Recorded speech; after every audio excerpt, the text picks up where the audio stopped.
I'm David Scandura. I'm Justice Burkett. And today we're here to find out, is The Road to El Dorado the greatest movie ever made? Miguel and Tulio. Tulio and Miguel, mighty and powerful gods. Welcome to the greatest movie ever made, the show where we watch a movie and tell you if it's the greatest movie ever made. On the trail we blaze. Movie that is so thoroughly entertaining or compelling that while you're watching it, it's the only thing that matters in the world. I'm David Scandura, joined as always by my co-host, Justice Burkett. Yeah. And you knew I was going to ask you this, probably. Which one of us is Miguel and which one is Tulio? I think I am a lock for Miguel because he is the dumber, happier one, I think. And I think generally, not always, but generally that is the pattern that our relationship falls into. Is you're kind of the more contemplative one who maybe takes himself a little, well, we both, I would say sometimes I take myself too seriously, but it's comical as a consequence of that, which I also feel is kind of Miguel territory, where like he thinks that he's like an adventurer, but actually he's just like a fucking dumbass, right? You know. And I would also risk it all for a curvy barefoot Latina, right, of course. Who again, we've set aside the other thing that I already said about Shell, so yeah.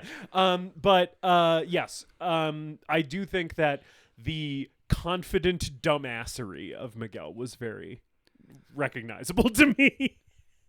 And you're the one being like, hey, like, have you ever thought about shutting the fuck up? Can we get back to scamming these people? Right. Yeah. Yes, we are going to talk about the road to blah, blah, blah, blah, blah, the road to El Dorado today. Yes. Before that, how are you? I'm good. That's good. Yeah, we went to see Sun on tour last night. We did. And that was a really cool show. I had a great time at Sun. Me too. So that was awesome. And yeah, I probably didn't do as much work as I should have today because I was tired from going to a concert late at night because I am in my mid-30s. Did your ears stop hurting? Yeah, did yours?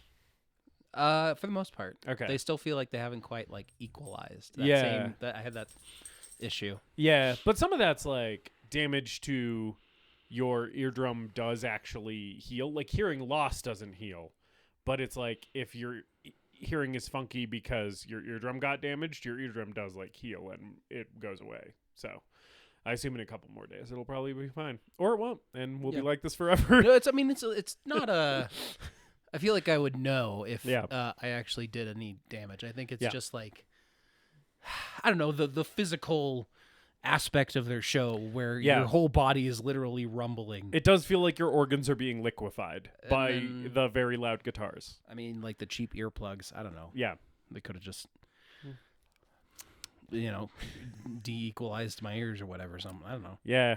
But who's got time for that? Yeah. Instead, I'm going to buy foam earplugs and go with God. Yeah, so I'm doing good. I don't think I have anything to recommend other than like Sun's got a new album out. That's why we saw him on tour, and the album's good. We listened to it on the way back, and I listened to it again today. David, how are you? I'm good. Good. Been feeling busy, but like good busy. Sort of just like in that I have things to do and things are occupying my time. Right. And I'm not just sitting at home. Yeah. And I don't quite feel overwhelmed yet. You just feel whelmed. I just feel, properly whelmed. That might change. I'm sure it will change eventually, but right now it's just like, I'm just feeling good. Cool. The only thing I have to recommend is the song Randy Walters is a Son of a Bitch by Afro Man. who recently beat the defamation lawsuit from the Adams County Sheriff's Department that was leveled against him. Yeah. And I listened to one of the songs, or I listened to many of the songs that he released that led to the defamation suit. Yeah. But the best one is Randy Walters is a Son of a Bitch. Yeah, it's a good one. song. It's a good one. Afro Man is gonna screw ya. Afro Man will bring it to ya. They're all so long. They're all like 5 minute, 6 minute songs. What can you do? The man's a poet. He's the words just come out of him. Yeah, it's so fucking funny that he handed that sheriff's department their own ass in court. It's pretty rad. It's so cool. And like from what I understand, like Afroman has also taken like a political turn to the right at some point. So like, you know, whatever. But it's like, well, like his videos have some AI in them. Yeah, sure. I think one of the songs was about one of the like female sheriff's deputies eating his wife's pussy. That is true. And it was like, no, one of them was like a little transphobic. Yeah, so I think he's right. just like, yeah. But at the same time, it's like, first of all, it's always great when right wingers eat their own, and when one of those guys is when Afroman is doing the eating. You can just throw politics out the window and have a good time, I feel like. It's just cool to see Afroman dunk on a bunch of cops. Yeah. Yeah, it's awesome. It's awesome. And Randy Walters is a son of a bitch. And that flag suit is just so The good. flag suit is so funny. I have an American flag suit, and somehow Afroman found one that is more obnoxious than mine. Yeah, yeah. Yeah. Okay, so The Road to El Dorado. Yep. From DreamWorks Animation. Yes. From the tender year of 2000. Oh boy. The final year of my innocence. Yes, that's right. Of this nation's innocence. Yeah. When I still had a sparkle in my eye and dreams in my heart. Yes, before media started getting super racist about Muslim people, and instead was super racist about all kinds of people. Yeah. You said that. So this is a David Scandura Childhood Classic. This is I would say like Muppet Christmas Carol. Yeah. Was a big one when I was a kid, and Shrek and Prince of Egypt. But you picked all those. Yeah. You picked Shrek. I didn't pick Shrek. You picked Shrek. I picked Shrek? You picked Shrek. Why would I do that? Because we were doing good You're movie, right, bad I forgot. movie, and yeah, I picked it as my bad movie. Yeah. I made us watch Shrek for this podcast. I memory hold that. I made us watch the Emoji Movie. Which it was worse. Yes. Yeah. Just remember that, like, no matter how bad of a movie you can find, I will find a worse one. Yep. Don't tempt me.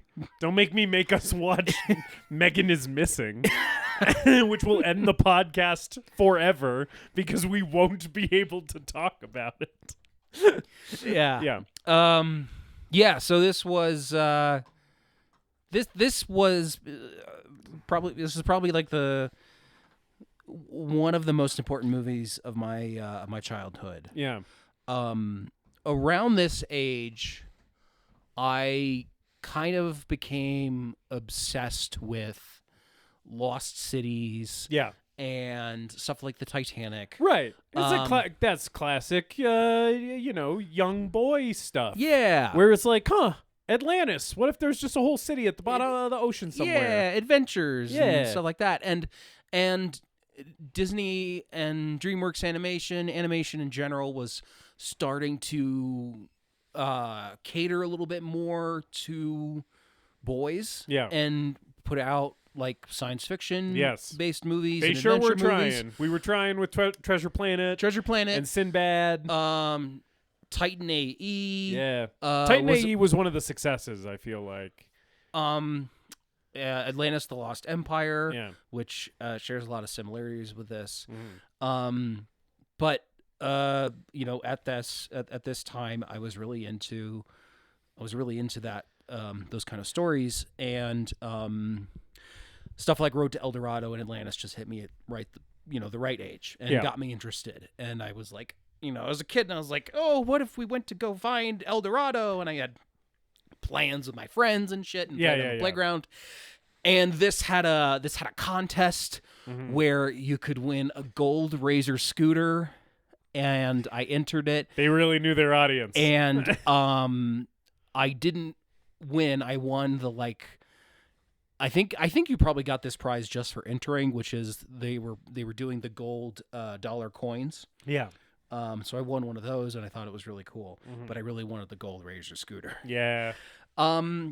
Yeah, I probably didn't see this in theaters because I think we were too young, and my brother was too young to go to the movie. So I know that we had this on VHS, and I watched it over and over, and I remembered so much of this movie when I started it. Yeah. It all came back to me, and right. I think I probably have seen it within the last few years, but this left such a big impression on me as a kid. Yeah. And I was watching Aguirre, The Wrath of God a few weeks ago, which is about Spanish conquistadors looking for El Dorado. And I was like, oh, when we're done with all the depressing movies that Justice picked for March, let's watch Road to El Dorado. Yeah. Yeah, thankfully Klaus Kinski does not make an appearance in this film. Otherwise it would be a really different movie. Things would not go well for the citizens of El Dorado if Klaus Kinski waddled onto the screen. Yeah. Sort of the end of the movie is making sure that a Klaus Kinski type guy doesn't find El Dorado. Yeah. One of the natives of El Dorado offered to kill Klaus Kinski for me, and I said no. Tulio and Miguel, can you imagine the hearts of such men, motivated only by greed with no compassion for their fellow humans?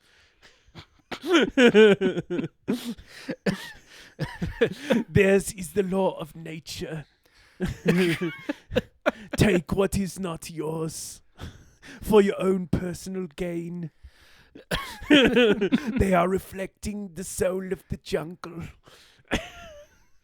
Jekyll Khan communicates with the dark forces that lie at the heart of the jungle and in the chaos inherent in the universe. He is somehow more than a man and less than a god.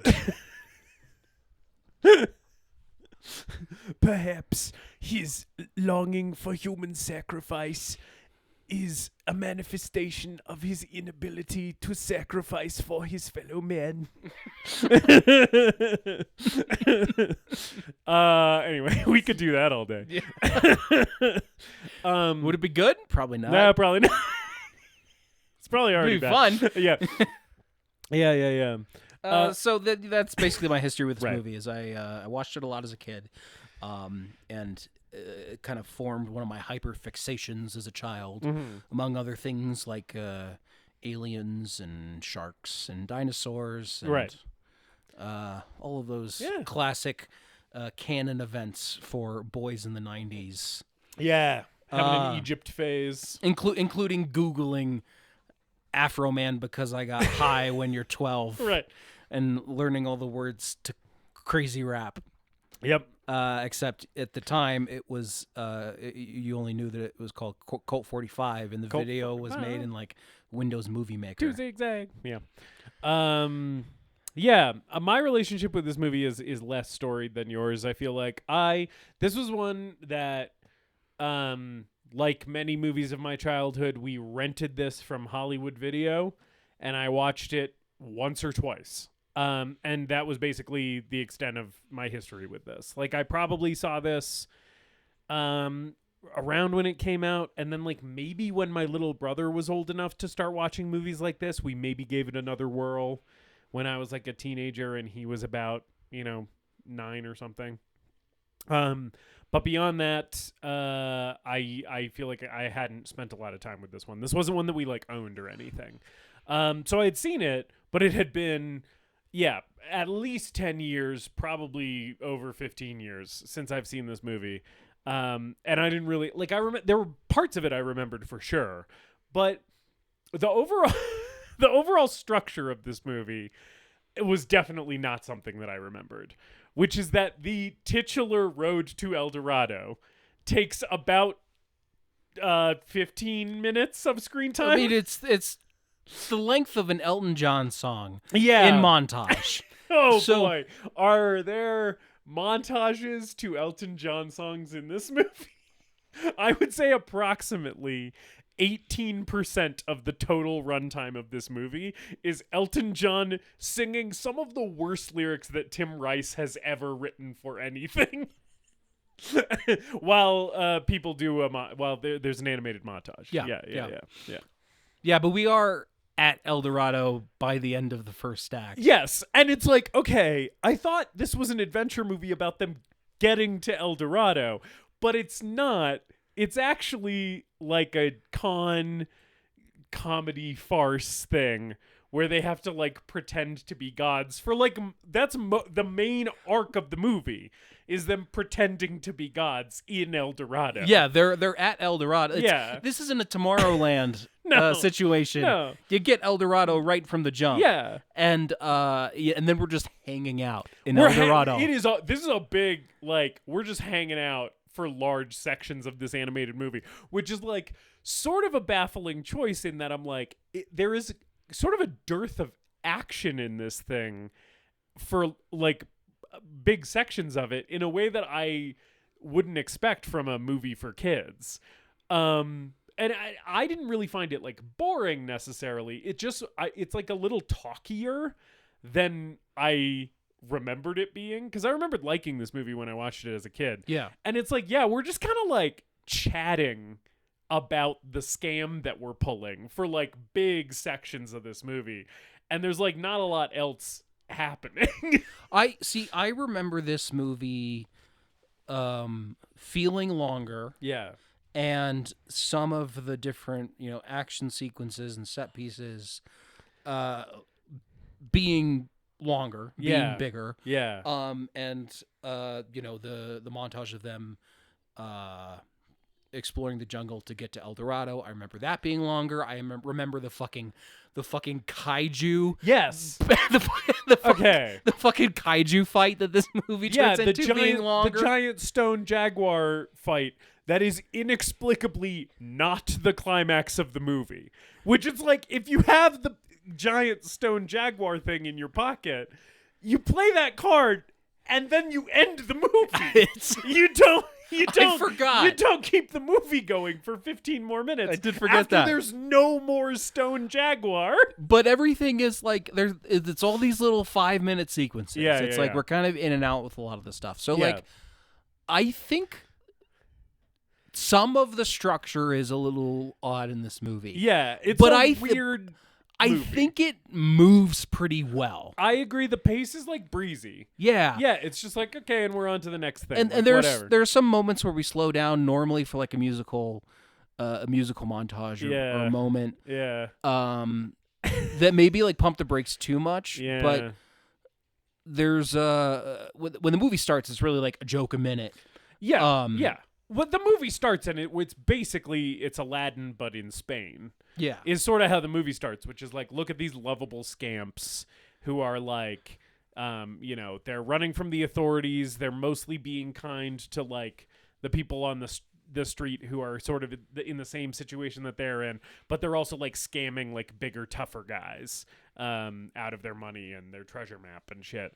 So yeah, the beginning does feel very like Aladdin-y, where it's like, oh, look at this silly little guy doing his antics. Yeah, except there's two of them. So some of the moments where the movie slows down surprised me a little bit as we kept going.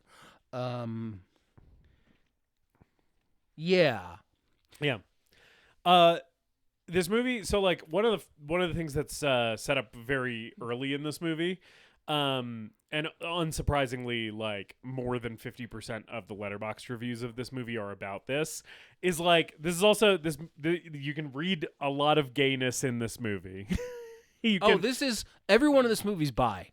Well, I would counter that. I would say that this movie features one of the great love triangle dynamics in all of fiction, which is a gay guy, his bi lover / best friend, and the girl who comes along and steals that guy's heart, right? That's we know this arc. We've seen it many times. It is, of course, famously deployed in Lord of the Rings. in which Frodo is a little gay boy, Samwise Gamgee is our bisexual hero, and Rosie Cotton comes along and steals our bi-man's heart. I thought that Sam was gay, Frodo was bi, and Gollum stole Frodo's.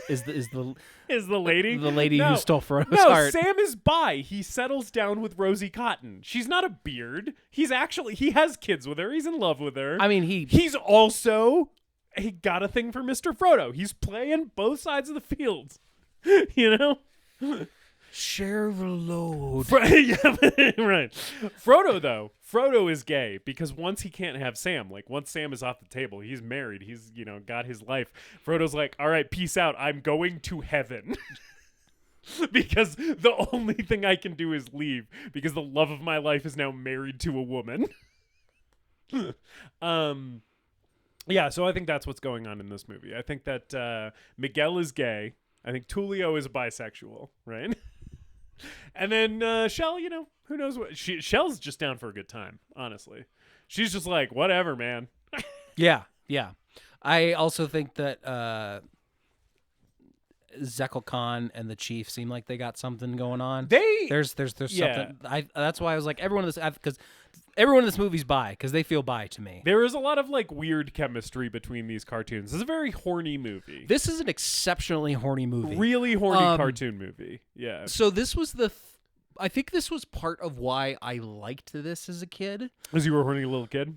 No, this and Shrek. Because DreamWorks was like, Disney was still doing the G thing. Yeah, for sure. DreamWorks was going PG. Yeah. And then maybe putting a few too many adult jokes. Yeah, they're like pushing the envelope a little bit in it. And like the other thing that I like about this movie is that these guys are anti-heroes and scam artists for most of the runtime. Yes, which I think is like one of the movie's strengths. I think a thing that this movie could do a lot worse is make these guys too admirable. Like, if you made them Aladdin, where they were really like, this guy's a criminal, but he's like a hero and a good person.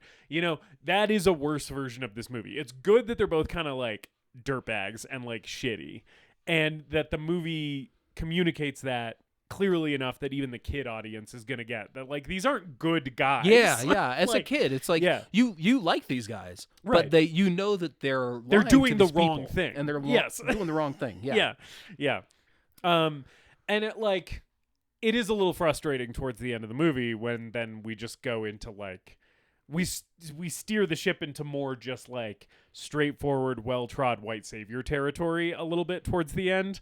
And I'm like, that's not the movie you set up. Like, that's not these guys. And I understand that to have a family film with a happy ending, you kind of have to make them those guys because of the plot you've constructed.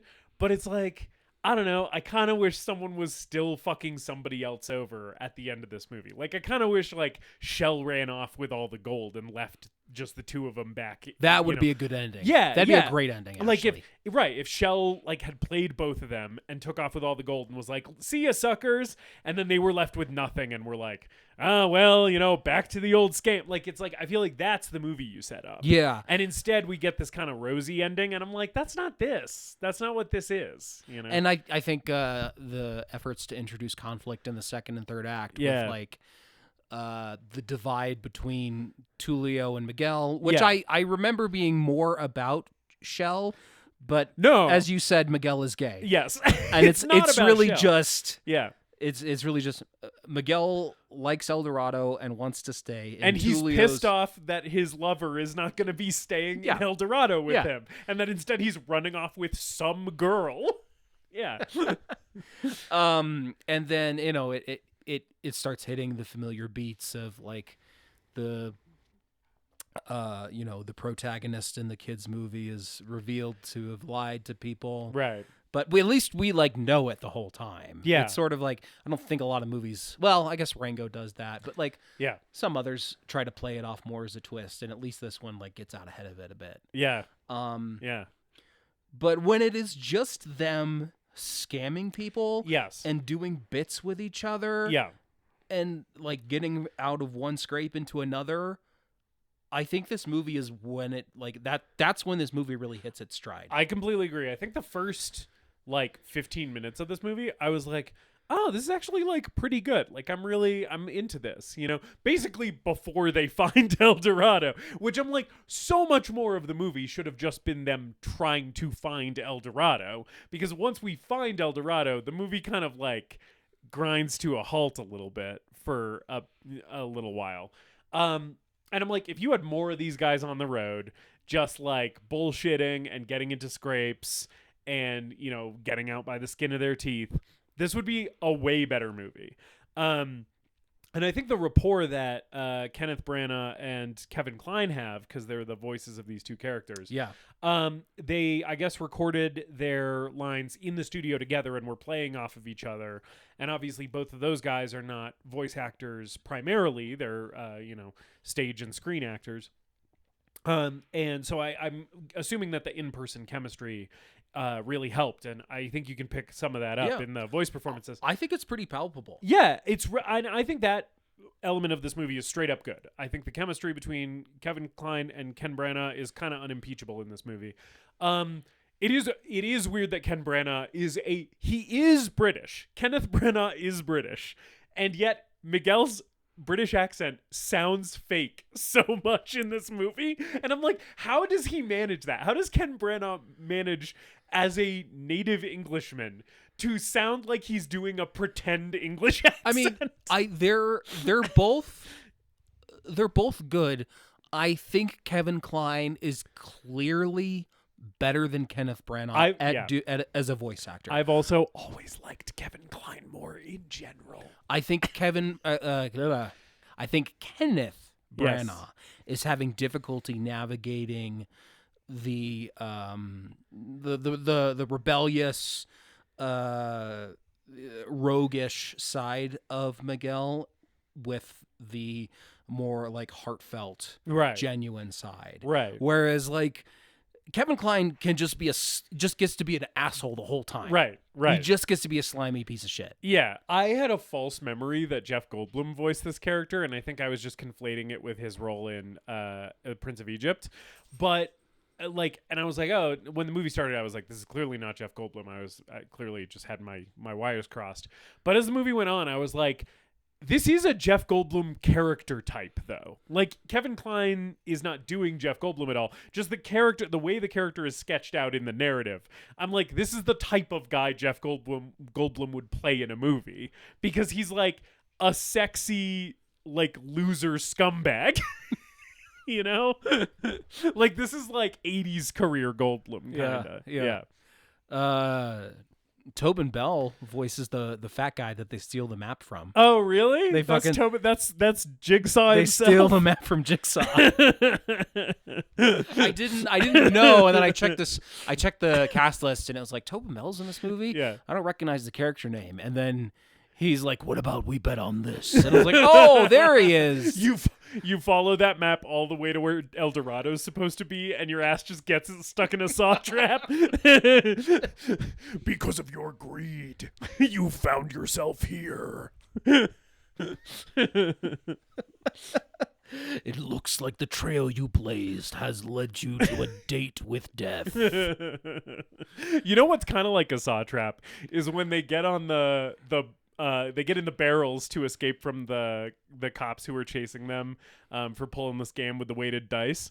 And they get into the barrels, and then the barrels get taken up onto a boat, and then a big heavy chest gets set on top of the barrels, and they have to sail for presumably hours, if not days, just trapped inside of a fucking barrel. That's a saw trap, my friend. I don't think this movie accurately portrays the level of like psychic distress that this situation would inflict on someone. I was like, I would be like shrieking. I think they're just there until like the evening. Still, hours in a barrel, I'm losing my mind. Hours in a barrel, I'm like, I've been here for weeks. I'm gonna die in this barrel. No, then they open it up and they get to meet Cortez. Yeah. Nuts that infamous Spanish conquistador yes, Hernan Cortez is in a kids movie. Yes. It's like if they put Hitler in a kids. It's like if they put Hitler in a kids movie. It is, because this guy is also a genocidal maniac. He is at least portrayed as villainous. Yeah. It's not like and as we all know, the great explorer Hernan Cortez. It's like, no, this guy's the devil. Every shot he looks, the movie is like, in terms of the lighting and the animation and the music and the performance, like, this guy's evil. Yeah. His horse is even evil. Yeah. Here is my biggest script note on this movie. I think first of all, take longer to get to El Dorado, but also, even if we get to El Dorado earlier, I think this movie is better if Cortez's character is the main bad guy, is like the bad guy. Yeah. You can still have Zekel Khan running around here, but like Cortez should be like the guy that they have to beat, right? And he should have some kind of horrible, DreamWorks were a little edgier than Disney villain death. And you don't name him Hernan Cortez. You make him some fake conquistador so that he can just get killed. Yeah. You know? I think them defeating the conquistador would still be like potentially white savior-y stuff, right? Because it's like, oh, the conquistador is coming to like take El Dorado, and we're gonna like help them protect themselves from this. It still falls into that trap, but I feel like it would be better and would redeem some of their bad actions more than what ends up ultimately happening in the movie. Like, I feel like it would be more narratively satisfying, as well as like helping the movie with some of its problems, if it was just like, these Spanish guys have to help defeat this bad Spanish guy. Yeah, I think Cortez's motivations are laid out pretty cleanly in the beginning. Yeah. And like, he's got a great line where he's like, the guy who voices him, I don't have the name in front of me, but he's like a legendary voice actor who has been in like every animated movie you've ever seen, basically. And I knew him, I recognized the voice immediately because he's the singing voice of Rasputin in the Anastasia movie. But he has a great line that he is using his like very well-trained voice actor voice at like the height of its powers to be like, every man on this ship was chosen as carefully as Jesus's 12 disciples. Which is like, it's so fucking intense. Immediately his energy is like, oh god, this guy's from another movie. Like, yeah, and he's like, his proportions are all weird. He's got like this big chin, and he's really top heavy. Yeah. Cracks his knuckles a lot. Yeah. He's got the Anton Chigurh haircut, but other than that, scary fucking dude. Yeah. Because like Cortez's motivations are so clear, and then the movie's main villain is really Zekel Khan. Yeah. And his motivations are less clearly defined. He's just like a spooky high priest who wants power and wants sacrifices. Yeah, and also seems to sort of be a doomsday cultist. Like, it kind of seems like he also like wants to usher in the end times a little bit, because he just wants to like sacrifice everybody. He's just like, it's gonna be an age of blood or whatever, and it's like, it seems like this dude is like an accelerationist. Like, he's trying to cause the downfall of Aztec society or whatever. And I'm like, if that's the thing, you have to explain this better. Yeah, we need a little bit more. That all being said, though, Zekel Khan fucking rocks. I do like him as a villain. I love Zekel Khan. Yeah. He's so... the other place where this movie kind of goes hard is with the Zekel Khan stuff, because it does lean into like supernatural horror at points. Yes. I'm of two minds about it. I like a lot of the stuff. I do also, there is just the voice in the back of my head that's being like, this is also racist. Because it's like, we're treating the one earnest adherent of the Aztec religion in this movie as like a weird evil wizard, right? And everybody else in the movie seems to not really believe the shit that he's saying and be like, oh, Zekel Khan, if only we could get rid of this adherent of this old bad religion. And it's like, I don't think that's how people in Aztec society or indigenous communities feel about their folk traditions. But if we put that aside, I like everything else about this guy. Yeah, he makes a giant stone jaguar monster. He does, yes. And I like his character design. I like that he has like the weirdest profile of all time because his nose starts like in the middle of his forehead. Oh yeah, his profile is like 50% nose. It's wild. It's like I like the way that they animate him. His speech is very fun and I think kind of clearly informed by the voice actor's performance because he's like animated with a lot of like teeth. Like he's very teeth forward guy. Yeah, he's kind of got a little rat face and it's like his whole thing is fun and I do like all of the animation of his like magic and stuff. If you could set aside like the cultural ickiness of it, it's just kind of good visuals, you know. Like him making like glowy snakes and bugs and stuff is fun. And I do like when he brings that jaguar to life. This was a false memory that I had because the last time I watched this movie was so long ago. I thought that we had like a full-on like family film animated body horror sequence where he turned into the big jaguar, but it's like but no, he's like controlling it. Yeah. I love how they show that he's controlling it too when he's on all fours and he's like stomping the ground with one hand and then the jaguar does it. Yeah. It's really and his eyes are green and the jaguar's eyes are green. It's really cool stuff. Yeah, it's cool when he like rears back and you see it like flashes between him and the big stone jaguar. Yeah, that's a great moment. It's a cool moment. I remember being scared by a lot of the Zekelkon stuff as a kid. I remember the jaguar stuff scaring me when I was a kid. Yeah. And you mentioned the voice performance. It's Armand Assante. Yes. Playing Zekelkon, and his voice performance is so good. Yeah, he is good in this. He's clearly having a lot of fun, and just savoring every syllable. Yeah. And also, Zekelkon is kind of hot. Yeah, he is. Yeah. Everyone in this cast is hot. Every one of these animated characters is hot. A lot of the time, I feel like I have reservations or disagreements with you on the hotness of animated characters. I feel like that's well documented in the history of this podcast. We might have to.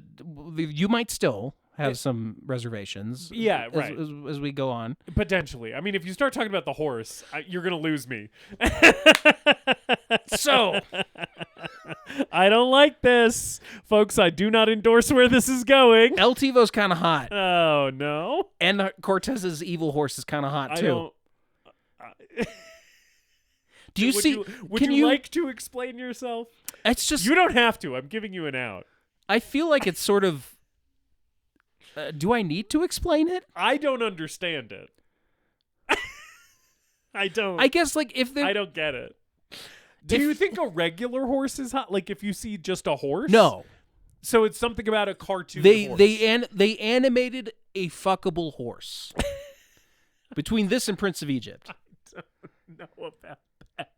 They anthropomorphized the horse. Sure, they do anthropomorphize the horse. And in a way that made the horse hot. That is where you lose me. I get that the horse is exhibiting human-like characteristics as cartoon animals are wont to do. Where you lose me is wanting to fuck the horse, because I'm not seeing what you're seeing. I mean, he's still like 4th or 5th on the list. Right. 4th or 5th? That high?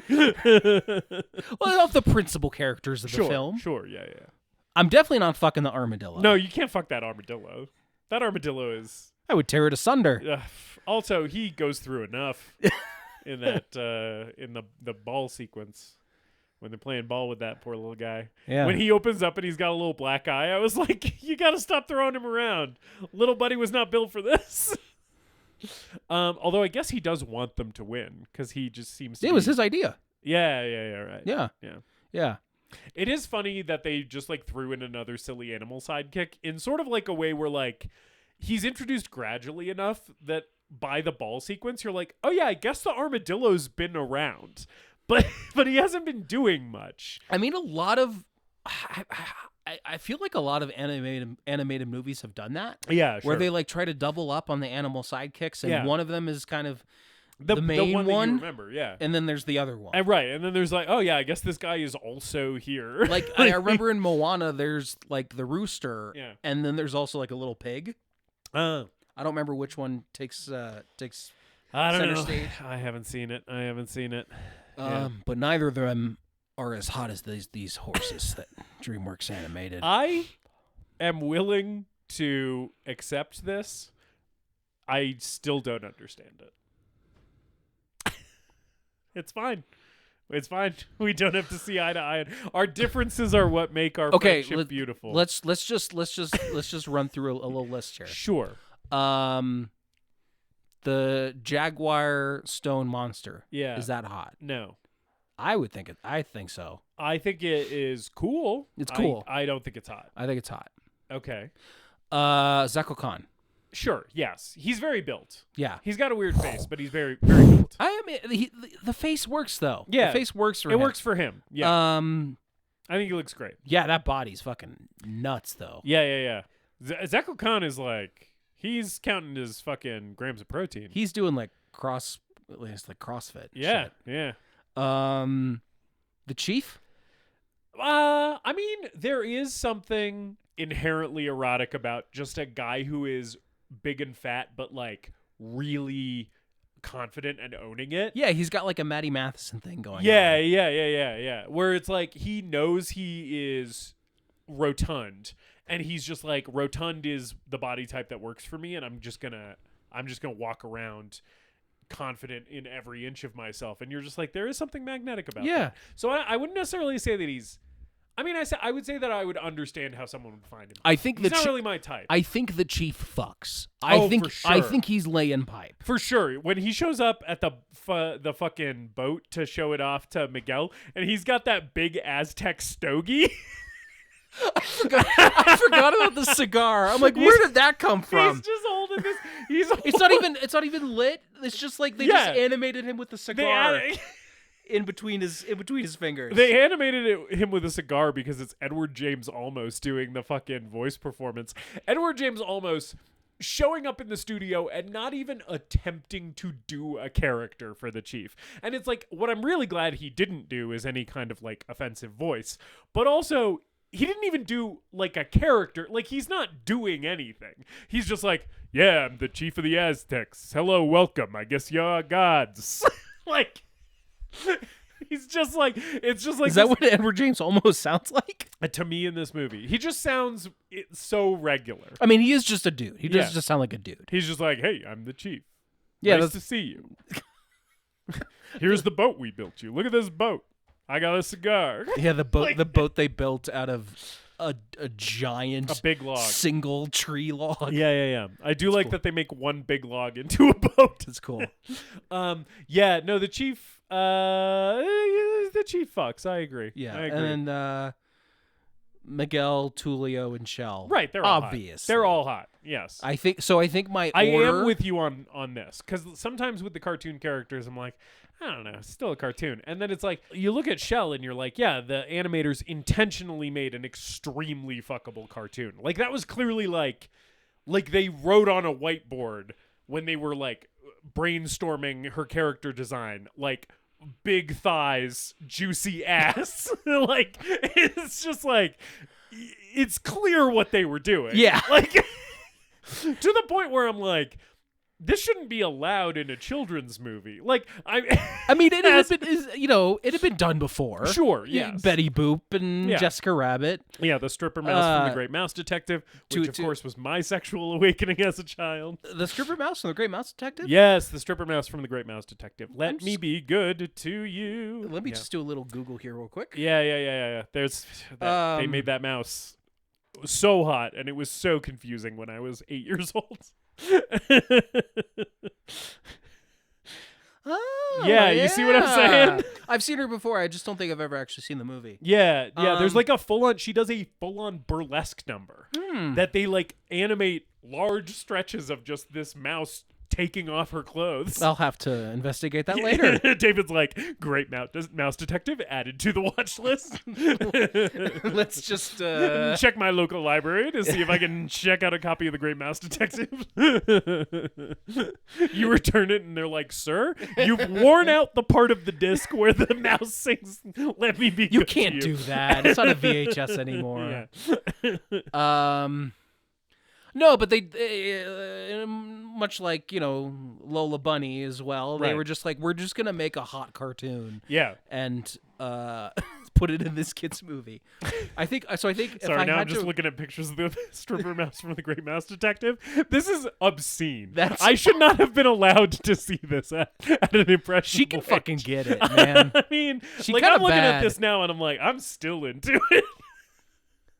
Well, like fucking Chell has her ass out for this entire movie. It's crazy. And she's also wearing like a crop top where sometimes they animate they basically animate everything but under boob popping out.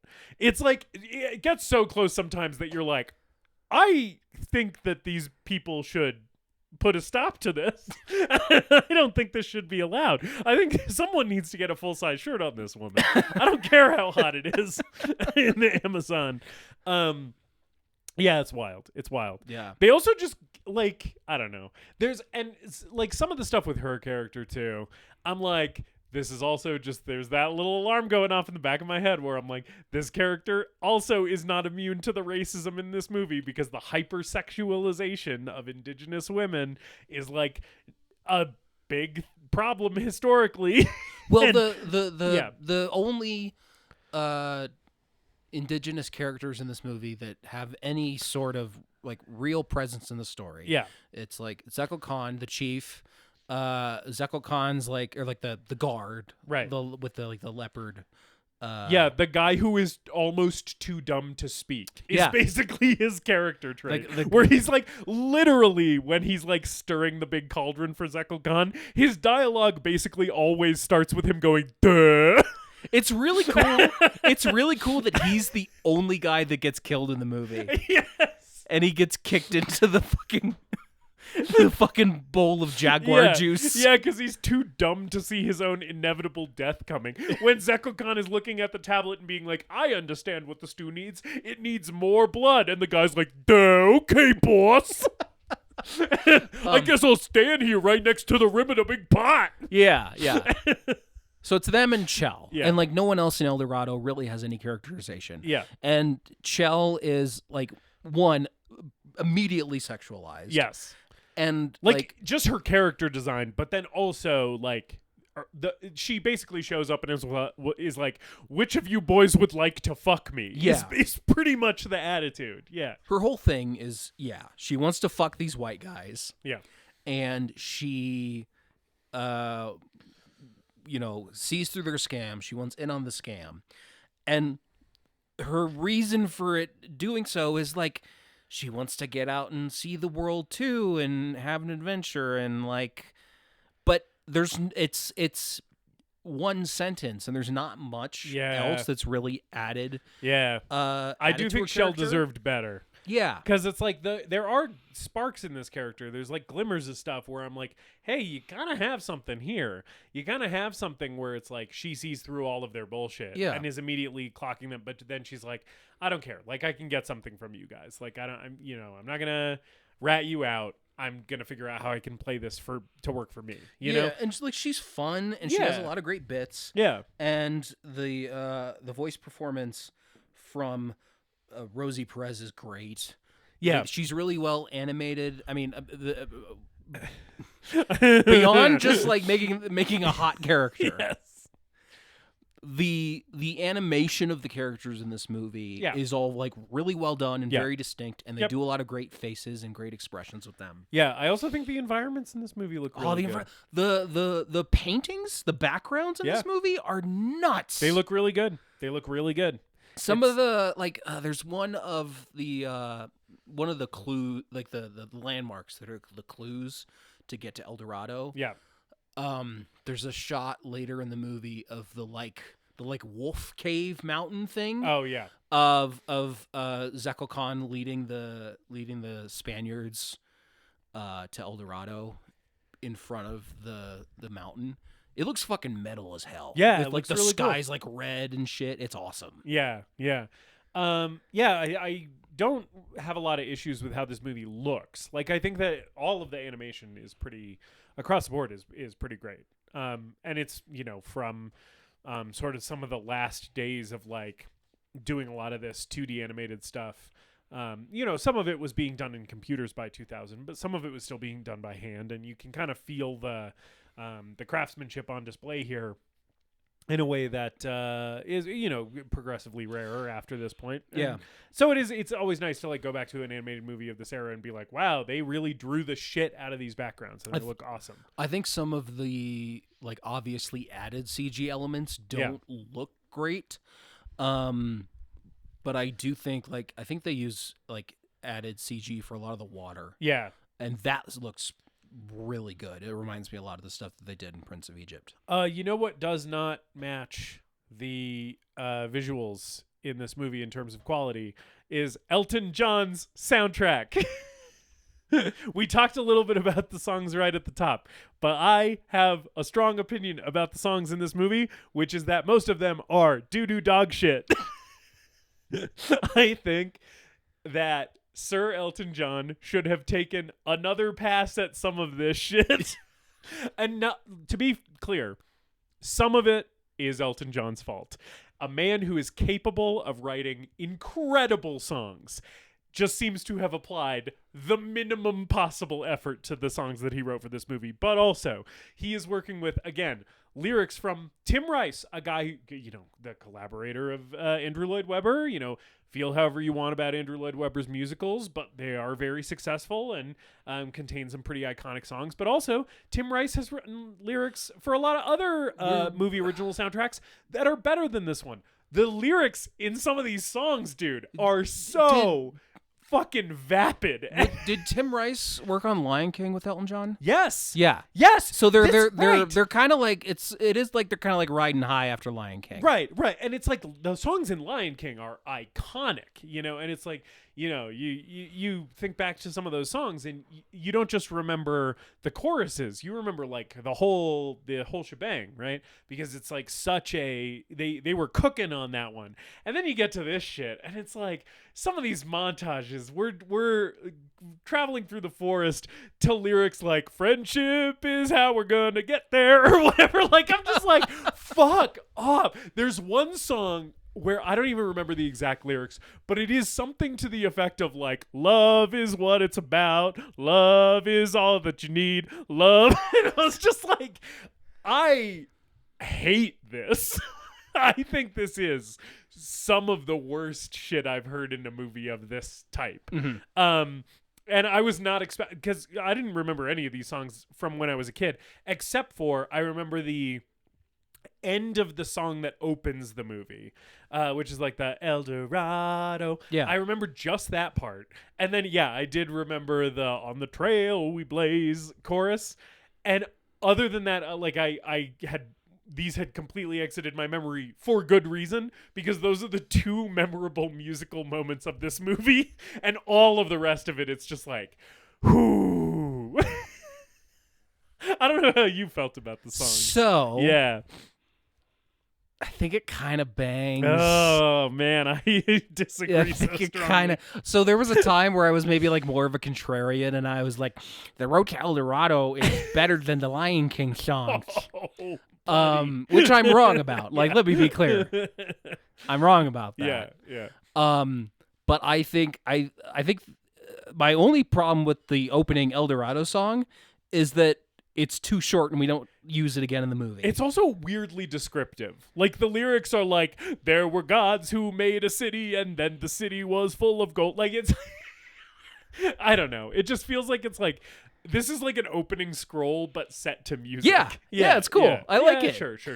Trail We Blaze is fun. I also love that montage in general. Like it's a good montage. The imagery of like the different landmarks and stuff is really good. Yeah, and there's some like cool visual gags. But the real like fucking ass whipper in this movie. Yeah, the one that's gonna get the girls twerking in the club is It's Tough to Be a God. Okay. Everything that I just said about the songs in this movie, I do have to admit that It's Tough to Be a God does kind of work. And it is notably like the one song in the movie that the characters are singing. Yeah. As opposed to it just being Elton John singing. And it's like, we should have just done more of this, you know? I think we should have just had the characters singing in the movie. Yeah. I think a couple of the songs in the back half of the movie, like friends never say goodbye, that like shit. that. Some of those are the weaker songs in this movie for sure. Yeah. But I think this has the problem of a lot of kids' animated movies where it's like flirting with the idea of being a musical. Yeah. And we're going to front load the movie with the best songs. Yeah. The worst songs are at the end. You just got to pick one. Yeah. Either it's a musical or it's not. We can't be fucking around with this halfway bullshit. Yeah. And like Kevin Kline and Kenneth Branagh are singing It's Tough to Be a God as far as I can tell. And like they're not great singers, but they're putting in good performances because of they're tapping into the characters. Yeah. In a really strong way. And one of the reasons that song is the best one is because it allows the characters to sing in their own voices, as opposed to just Elton John disembodied, just entering the movie non-diegetically, right? And it's like, I don't know, like more of that would have worked for me. Because you compare it to like another DreamWorks animated effort, The Prince of Egypt, and it's like most of the songs there are sung by the characters. Most of them happen like it is a true musical, where we break for a number, and it's like the songs in that movie, and maybe it's just because I watch that movie more and I have more childhood attachment to it too, but like so many of the songs in that movie have stuck in my head so much better than any of the stuff in this movie I feel like ever could. I find most of the music in this movie pretty memorable, and it's probably because I watched it a shitload as a kid. Right. That's probably where a lot of this disconnect is coming from. But I definitely think like the El Dorado theme, Trail We Blaze, and Tough to Be a God are the standouts. Yeah. And I've had those melodies stuck in my head for years now. Yeah. Fair enough. None of this is ever going to work for me as well as playing with the big boys now. We needed Zekel Khan to do a song. Yeah. Oh man. We're really missing a villain song in this movie. I think I occasionally would mix up Hotep and Hoyt. Yeah. With Zekel Khan in this, and I thought that very there was similar, like they're doing a similar thing. Yeah. And like their scenes are always like dark and have similar like neon greens and pinks. And oranges for the like the supernatural smoke and stuff that they're right when they're doing their magic. Yeah. Zekel Khan needed a villain song. That would have whipped ass. Zekel Khan, and since we're already leaning into harmful stereotypes about indigenous South American people, why not have Zekel Khan do a villain song that's an ayahuasca ceremony?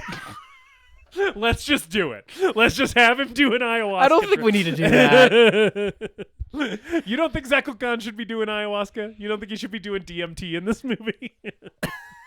I mean, they did put a fuckable character in this movie for kids, so like I guess so. Well, and we're already talking about human sacrifice, which is a harmful stereotype associated with a lot of human sacrifice with this culture. So why not? Like, why not just have him drink some ayahuasca and he can do his villain song while he do the Shadow Man? He should have done it.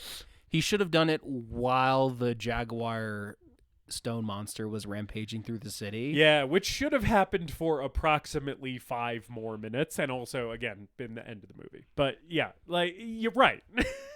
If he was singing an awesome villain song while that was happening, this is instantly better. Yeah, it's crazy to like have this villain and to like not even let him do you gotta give the villain like a cunty mustache twirling. He's already quite cunty. Yeah. Give him a song to match. Let him sing. Yeah. Yeah. It does seem like they kind of didn't know what to do with the music in this movie. It does kind of feel like it's just thrown in at like weird, like it basically to cover montages. Well, it's also a Hans Zimmer score. Yeah. And Hans Zimmer's collaborating with someone whose name I forget. Yeah. I like the score, but there are points where it's like Hans Zimmer kind of doing, playing the hits a little bit, where like some of it is some of the like the Gladiator score that would influence the Pirates of the Caribbean score that Hans Zimmer didn't write, but one of Hans Zimmer's like proteges worked on and just lifted melodies from that. So like some of the stuff when they're on the sea is sort of like got that vibe to it. Yeah. There's one scene where they do he does the motif from The Shining. Oh. Which isn't just from The Shining, it's also a classical piece. What is it? Yeah. Berlioz's Symphonie Fantastique, I think. Oh, look at Mr. Yeah. fucking Fancy Pants over here. He knows classical music. Yeah, I took a music appreciation class in college. Look at this appreciator of music over here. They played a classical piece, and I'm like, that's the fucking theme from The Shining. Yeah. So there's some of that like Hans Zimmer laziness, but like other than that, I think the score works pretty well too. Yeah, I don't have any complaints about that. Most of what I have complaints about is the non-musical songs that are added in here. I do think some of Tim Rice's lyrics are questionable. I think it's weak sauce. I'll agree with that. I think some of them are like, okay, really? I have a way bigger problem with the lyrics than I do with Elton John's compositions, because I think bad Elton John is still bad music by a very talented musician. The bad Tim Rice lyrics, I'm just like, some of this is pretty noxious. Yeah. I like that video of Elton John playing "I'm Still Standing." He goes, "Looking like a true survivor." It's like not even pronouncing the words anymore. He doesn't have to. No, he can just. I saw him in concert. Just get up there in a flashy outfit, and people will go nuts for whatever. Yeah, I saw him in concert, and he crushed it, man. Hell yeah, dude. Yeah, good for him. Yeah, I'm glad he's still doing it. Yeah, it's his last tour, but like. It might actually be over now, but it was like one of those 3-year long farewell tours. Right. Goodbye, really. I mean it this time, actually, until I need more money. Yeah. Yeah. The like second act dicking around in El Dorado that we already talked about. It's interesting because it's like the downtime in this movie is actually some of my favorite stuff, weirdly, because when Tulio and Miguel are like bickering at each other about what their next move is, I'm like, okay, I wish that more of this was happening pre us getting to El Dorado, but I'll take it where I can get it. And so weirdly, when they're just like, hey, they think we're gods, like, how are we going to play this? And then they're like scheming, and then they're butting heads and shit. I'm like, yeah, cool. Like, this isn't the movie I expected, but I'm sort of happy to find myself in this one. And then the movie kind of remembers that it has to be like a family adventure film. Yeah. And then it gets less good. Like, I feel like the air gets taken out of the sails once we have to like resolve some of the conflict, because the conflict is kind of the engine that keeps me engaged. Yeah, when it's like, okay, it has to have a moral, and we have to redeem these guys and move the plot forward, it's at its weakest. When it can just like kind of pump the brakes and just have these guys dick around for a bit, is really when it's at its strongest. I like the scene where they go to the chief to say, like, hey, actually, I know the prophecy says we're going to be around for 1,000 years, but we're planning on getting out of here ASAP with all the gold that you can give us.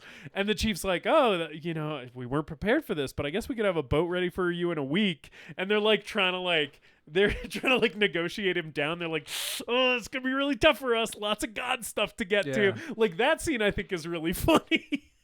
And it's also funny because in that scene, you can kind of tell from the voice performance, but also the way that they animate like the chief's mannerisms, that he's like maybe not totally buying their bullshit. Like, kind of from the beginning, it seems like Zachary Khan is like a true believer. He's like, hey, my prophecy finally came true. This is great for me. I'm gonna take all of Aztec civilization to hell as I've always wanted.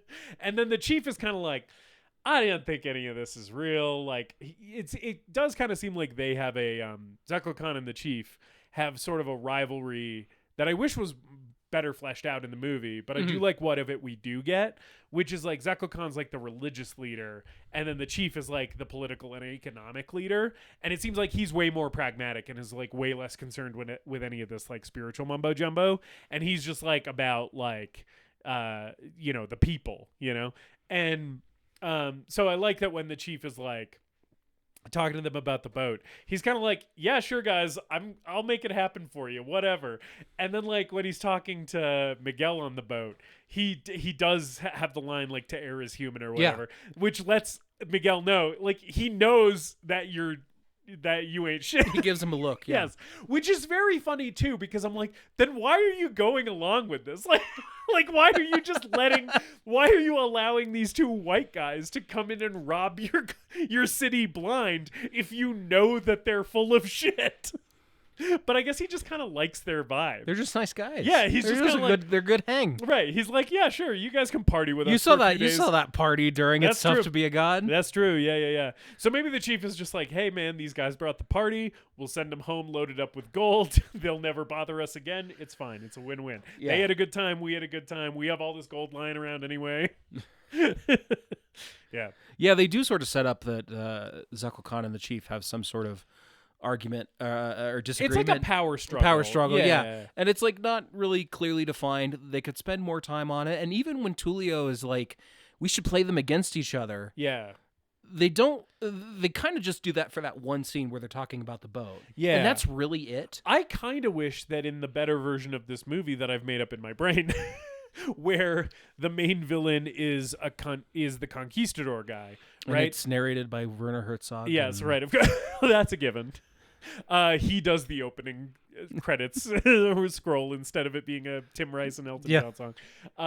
But in that version of the movie, right, I think that like Zekel Khan, maybe the reason that he betrays his city is to beat the chief in this power struggle that they have, and he ends up siding like by choice with the conquistadors and being like, hey, I will allow you to bring death to the city that I live in because I have such a vendetta against this other guy who I'm like vying for power over the city with, right? And that is sort of what he does, but it doesn't clearly spell out. Yeah. I just wish that it happened more by, like, I wish that he made a more evil choice, because instead what happens is like what he does is evil, to be clear. He does attack the city with a kaiju jaguar.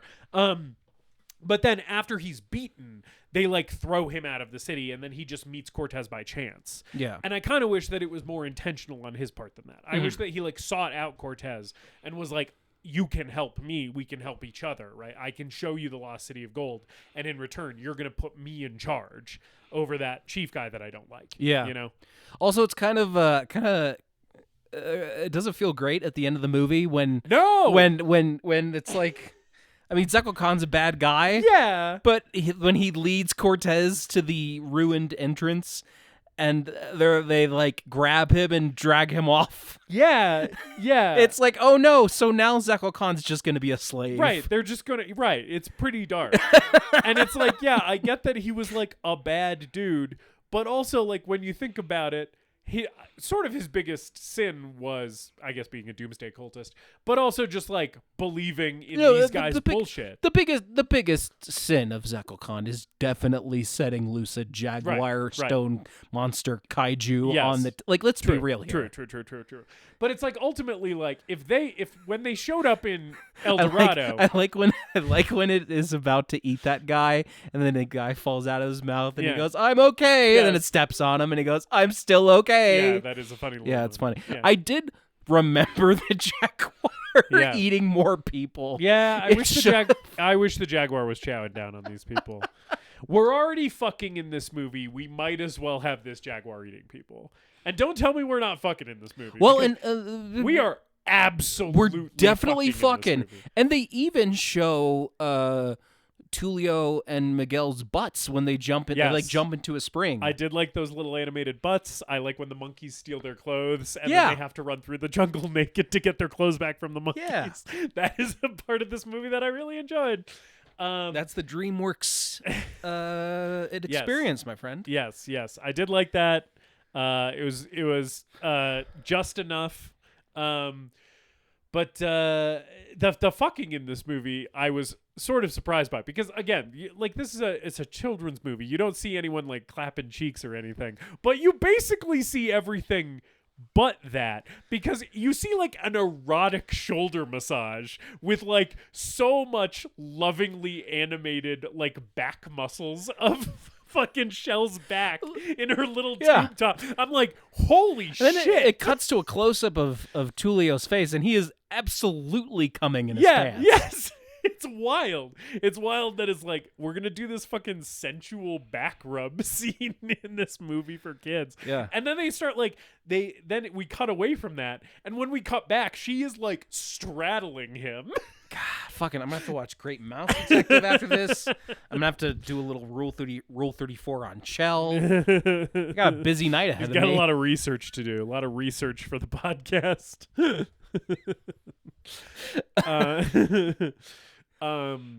Yeah, no, that commissioned art that I bought from someone of Shell from Road to El Dorado getting fucked by the stone jaguar was a business expense. I can write it off on my taxes. The Latina Twitch streamer that I tipped $100 to dress up in a Shell costume. Yeah. It's for my podcast project. Yeah. I don't know. Do we have anything else to talk about? What else is there in this movie? We've covered a lot of ground, I feel like. Yeah. Yeah, it is, but it is bad when at the end of the movie you're like, yeah, Zekel Khan is maybe just going to face all of the myriad horrors of the indigenous experience under Spanish colonialism. And it's like, look, maybe he shouldn't have set a jaguar monster loose on his own people. Yeah. He still doesn't deserve what the Spanish are going to do to him. Yeah. It's not good. It's not good. Also, I think it is kind of fucked up that at the end of this movie, their plan for saving El Dorado from the Spanish army is to cut it off from the rest of the world. Yeah. They just destroy the one entrance to El Dorado. And it is not the chief's idea. It is the white guy's idea to be like, I know how we can save your city. We'll just make sure no one can ever come in or leave ever again. And it's like, I feel like that is not sending the right message. I do think where it's like, yes, the way to save indigenous communities is to make them inaccessible to resources coming in or out. I do think I think the chief would be able to lift the boulders. He does look pretty strong when they're knocking the big pillars over. Yes. And they're like breaking too fast before the ship can pass through them, and he grabs the ropes to hold it back. Yes. Like, that dude can fucking lift. Yeah. He's fat, but he's really, really strong. Oh, yeah. He's like sumo wrestler. Massive fat guy strength. Yeah. Yeah, I mean, like the whole premise of the film is kind of that, like, yeah, El Dorado was real, so the Spanish were justified in sending conquistadors to explore. It's really don't love muddy. That either. It's really messy. Yeah. Right. And like I can tell that there are the El Dorado culture is kind of an amalgamation of different Mesoamerican cultures. There's a lot some of Aztec stuff in here. There's some Olmec heads in the cave entrance. Yeah, they have the Aztec swords with the obsidian blades, which are called a maquawit. I one of the things I appreciated is that they used a more realistic maquawit design. I watched a few YouTube videos on this because I got interested in ancient weapons. Oh, cool. And sometimes you'll see maquawits for sale on the internet that have like the big chunky pieces of obsidian, and that's not actually what they use. They use like longer, thin pieces. And in this movie, a couple of the ones that you see are actually like the more correct looking ones. And I was like, well, they clearly did a little bit of research at least. Yeah. You know, so like it's clearly an amalgamation of things. Yeah. It is one of those things where like either they could have made this a little bit more fantastical to get it away from the real world history, or done more research and tried to make it more authentic. I mean, it is a kids movie. Because like there's some of the stuff here, like all of the creatures in El Dorado where it's like there's these big fish and these giant birds and stuff like that. Those are all really cool. Yeah. Yes. Why are we not doing more with the weird fucking alien animals? And like I think we can do more with that. Yeah.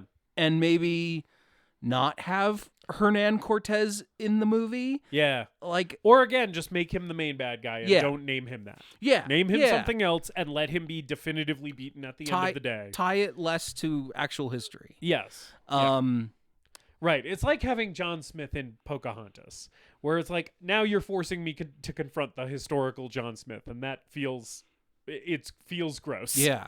to have to do that. As opposed to if you had just made this a probably equally problematic, but at least less historically like rooted thing. You know? And like also just like have more characters who are from El Dorado.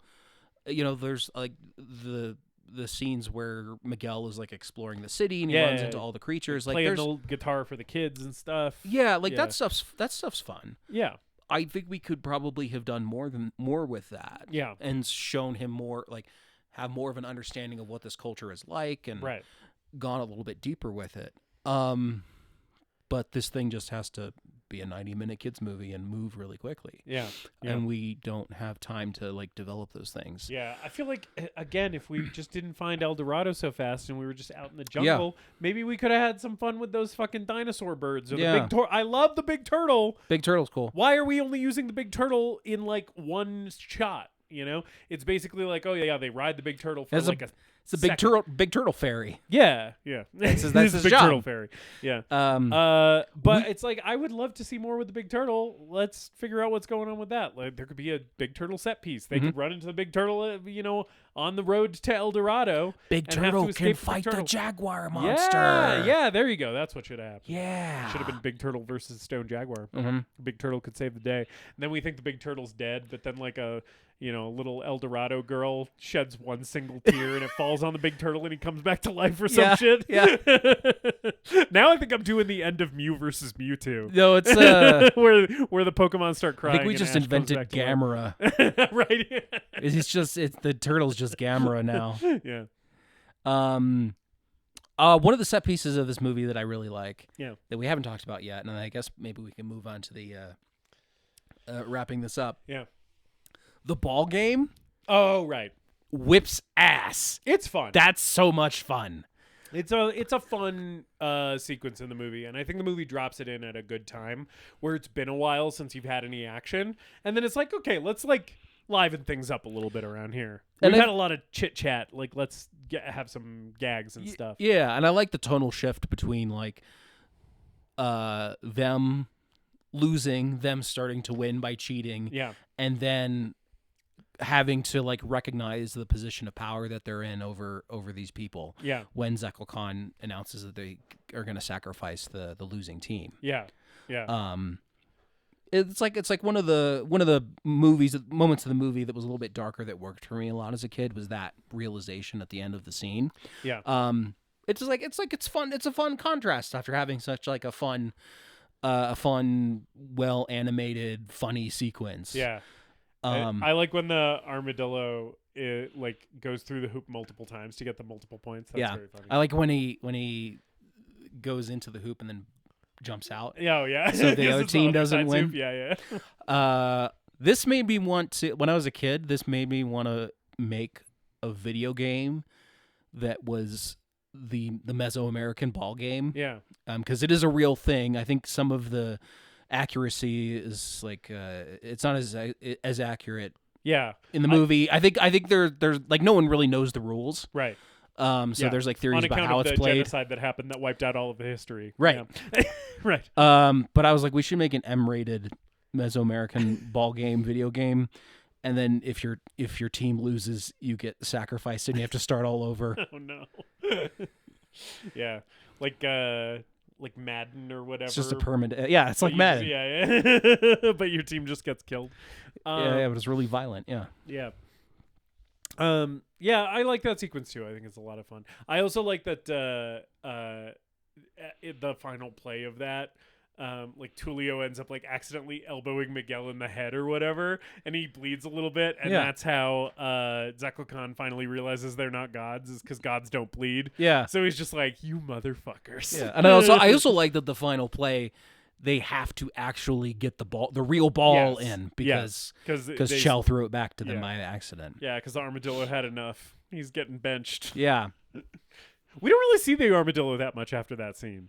Do we think he made it? Does he die after? No, he makes it. I think he makes it to the end. Oh, is he around? Yeah, I think. I feel like I don't remember seeing him. But probably not though. That's like his big. That's his big moment to shine. Yes, yeah. The ball game is really his scene. Yeah, he's not doing a lot on the boat. No. Yeah. Maybe he joined up with Cortez. I hope not. Racist armadillo. That little armadillo in Spanish conquistador armor. No. He's like, I have converted to Christianity, and I'm here to cleanse this land of the pagans.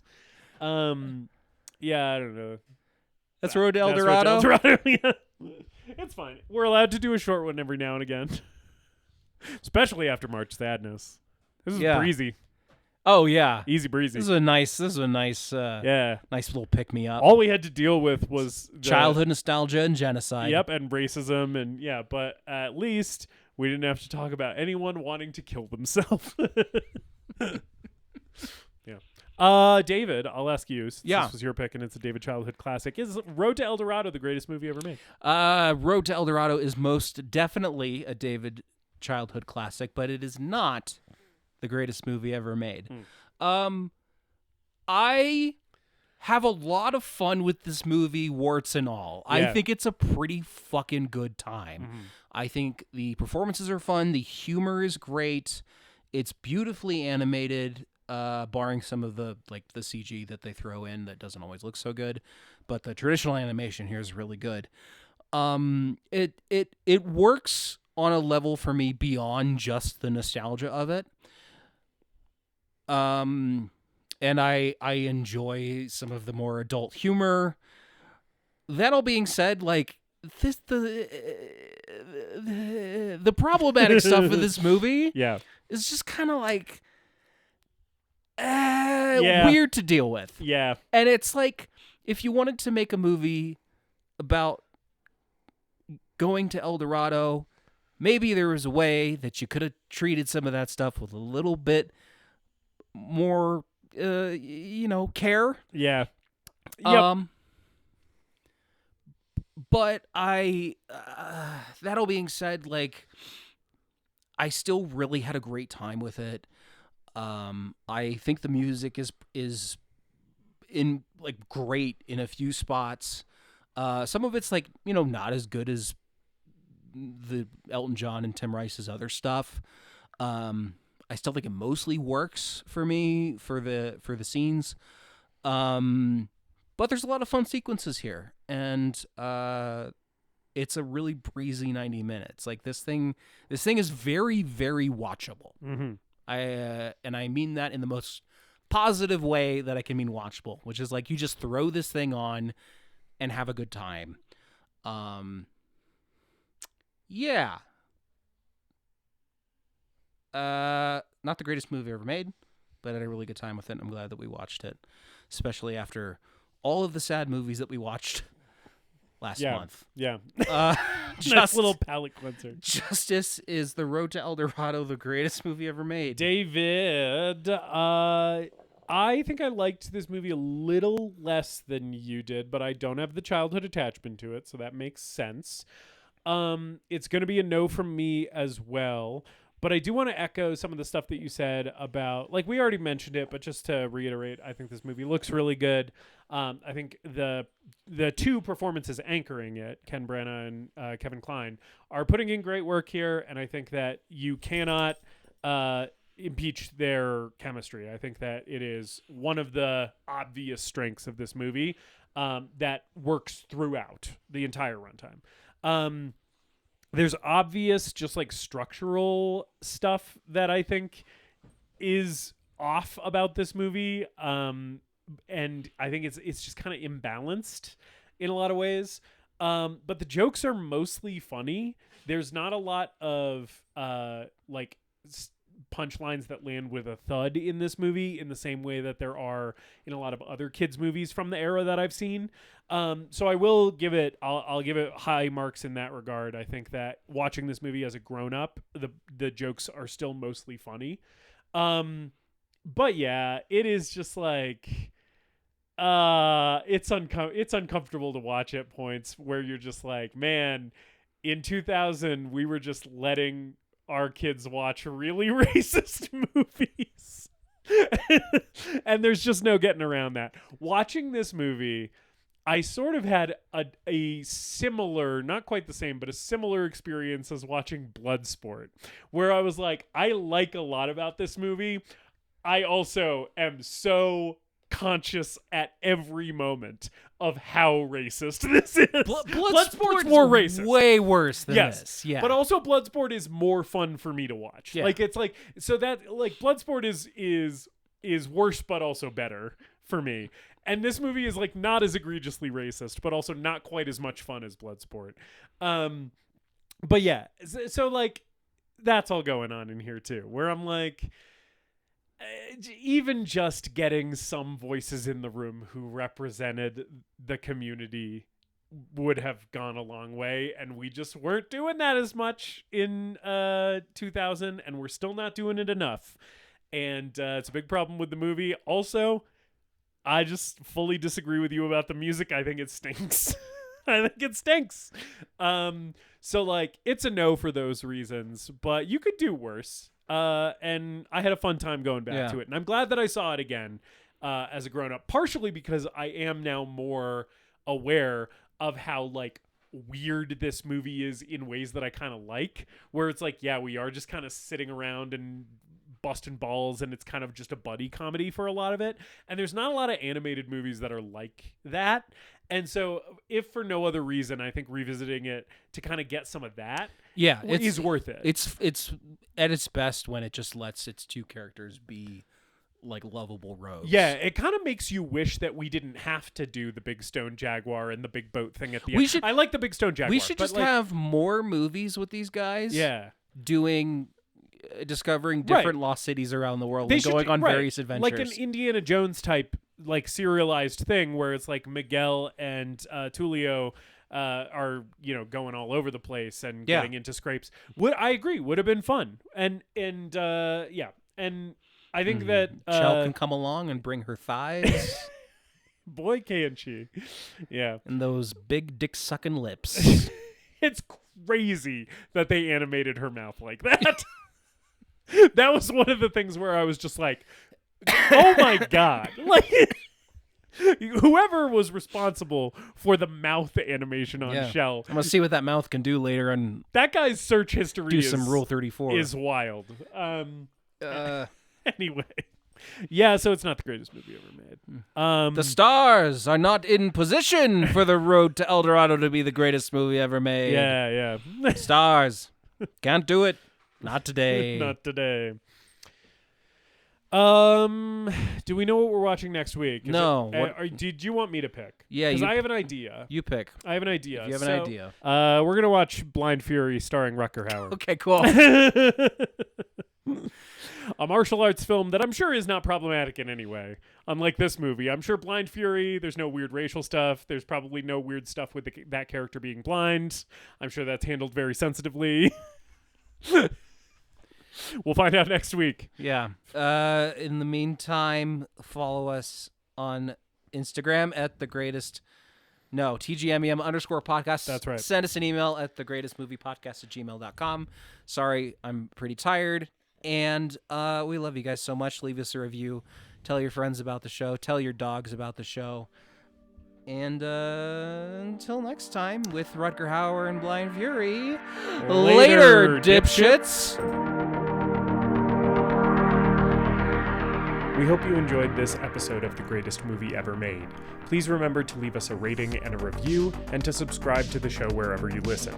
We appreciate you supporting the show and spreading the word. Tell your friends to listen. Tell your enemies to listen. Tell your mom to listen. If your neighbor has an unsecured Bluetooth speaker, connect to it and play an episode. You can follow us on social media at TGMEM_podcast. And if you've got a movie that you want us to talk about, send us an email at thegreatestmoviepodcast@gmail.com.